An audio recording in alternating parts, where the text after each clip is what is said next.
6 o'clock hour here on the Sunrise Show. To be more specific, Thomas Schultz will join us at 6:45. So worth staying tuned this morning for that live report from Mount Angel.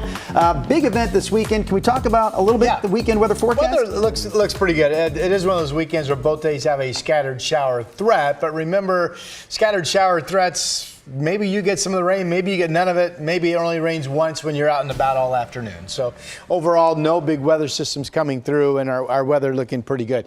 There are showers still out here in eastern Oregon. This is the back edge of the weather system we had yesterday that's now primarily over into Idaho, Montana, and Wyoming. We have a pretty good low cloud deck that is pulled in from the Pacific on the back edge of that. Showers overnight. Pretty much over right now with dry conditions being reported. 61 degrees, mostly cloudy skies out there. A day that becomes partly cloudy with light winds. 65 degrees at noon. High temperature considered cool for this time of the year, but really nice. 72 degrees. Here's Chris. Okay, Rod, let's get you out the door. Looks like it's a little foggy at the Sylvan Hill right now. Traffic's getting busier, but so far no major issues out there. I want to take it back out to Washington County. We reported a crash here. This is actually from late yesterday afternoon. ODOT tells us that the crash is clear, but south of Highway 47, or south of Gaston, I should say, they're waiting on PGE to give the all clear. Sounds like a car took out some utility poles yesterday.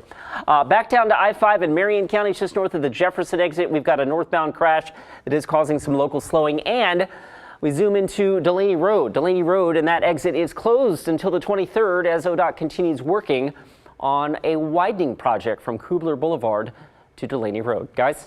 All right, Chris, let's get to our top story here at 6 o'clock. Developing news this morning. The Sweet Home School District east of I-5 there in Lynn County is shutting down all of its schools today because of concerns over a possible threat made towards Sweet Home High School. Our Ashley Grams is covering this story for us in our newsroom. Ashley, the district says that this is a precautionary move as police investigate the threat, but what else do we know? Well, China, Drew, good morning. Sweet Home School District posted about the closure on Facebook last night, saying a minor who is not enrolled in the district made a threat towards Sweet Home High School.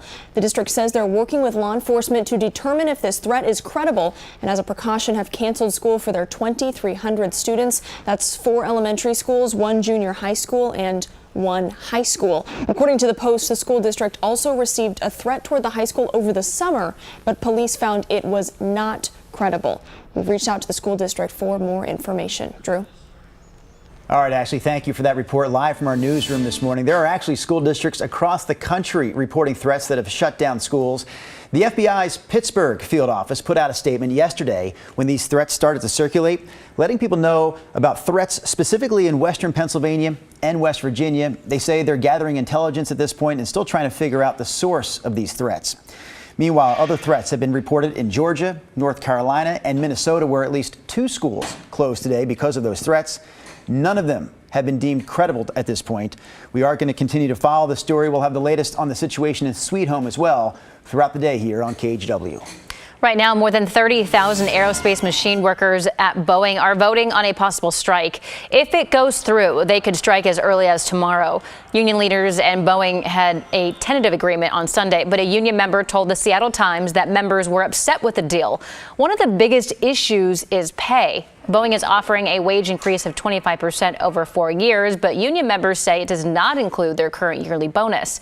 If the strike is authorized and goes on for an extended period, delivery of Boeing parts out of Washington state would stop, impacting the aviation industry as a whole.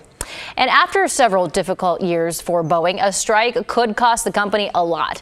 A 10-week walkout back in 1995 cost Boeing $100 million a day. More recently, the company has seen several straight years of losses, hemorrhaging $27 billion since 2019. All right, staying in Washington because lawmakers and health experts there plan to introduce a bill that would ban all flavored tobacco products in the state. The effort will also focus on taking menthol cigarettes off of shelves. 2 weeks ago, our sister station in Seattle reported how tobacco companies target black community members to sell menthol cigarettes. Some critics argue that banning menthols altogether would lead to illegal cigarette sales, but sponsors of the bill disagree.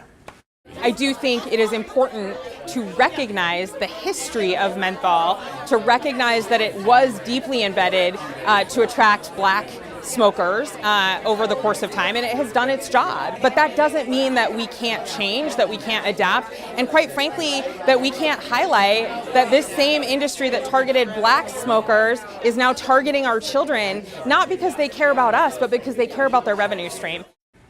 This bill is expected to be part of Washington's next legislative session starting in January.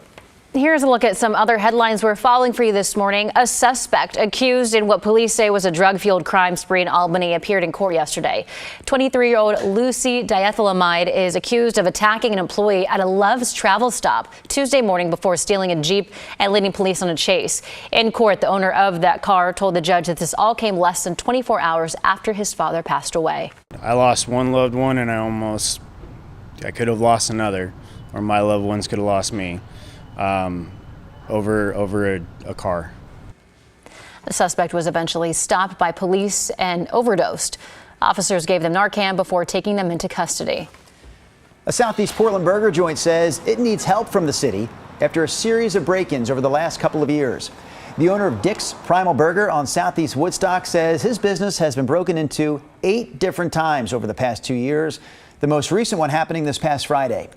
Most of these break-ins involved people smashing the restaurant's glass doors or windows, and thieves have also gotten away with 2 laptops and a safe. The union, representing about 3,000 construction workers in the Portland area, withdrew its endorsement of City Commissioner Carmen Rubio, who's one of several candidates running right now for Portland mayor. Earlier this week, the Oregonian reported that Rubio racked up more than 150 parking and traffic tickets and had her license suspended 6 times over the past 2 decades. In a statement yesterday, she apologized to supporters and said she's worked to take responsibility for those mistakes. Here's a look at her statement that read in part, quote, when I paid my fines off many years ago, I closed the book on those times, but she says, I haven't forgotten the lessons I learned. Rubio has been a city commissioner since 2020. The 12th annual Sunshine Classic Golf Tournament kicks off later today, and every dollar raised from the tournament will benefit the Sunshine Division mission to provide food to families across Portland. The charity has been around for 101 years. Rod Hill, are you familiar? I want to know what golf course they're playing on. Does anybody know in the newsroom? I'm looking for anybody. We don't know. I guess we don't know. I have not played in that tournament. I was trying to pick out, I should be able to recognize every golf course in Portland, and I couldn't pick out where it's at. But you know, we have done so many stories on the Sunshine Division over the years and the great work they do, including their feeding people, and should be a great time out there. And a mainly dry, very comfortable day as well coming up. Right now, we've got the back edge of yesterday's shower maker out in eastern Oregon, and this will continue to push off out of Oregon into Idaho during the day. Here on the west side, we have a pretty thick deck of low marine clouds that have come in, and there could be some traces of rain from that as you begin your day, but otherwise, I think we're mainly dry today and looking comfortable. Here's the latest air quality map. Now, think about yesterday. We've had cooler days now going back to Sunday, and we had the rain shower activity yesterday. And our reward is an air quality map that is back to being good across most of Oregon and Washington. So that's terrific news. Here you can see the early morning shot of the mostly cloudy skies up top from the Wells Fargo Tower. We're at 61 degrees, 58 in Hillsboro, 59 in Portland, 55 is the number out in Happy Valley. Other temperatures for you. Salem is at 58 degrees. So it's a comfortable start. No weather issues as we begin our Thursday. Here's the map later today. The showers out east should be pretty much over by afternoon. And then we're left with maybe a shower over the Cascades. It would be light stuff. The coast could be just mainly sunny later today, by the way. You see inland temperatures 60s to about 70. Portland 72. Tomorrow, fog to sun. Then we cloud over. There could be an evening shower, 75. I do think we'll at least see a few scattered showers on the radar Saturday. A little boost of shower activity Saturday, overnight, and Sunday. And then the wettest day on the 7 days system that could bring hours of steady rain potentially Tuesday of next week. And that is your update.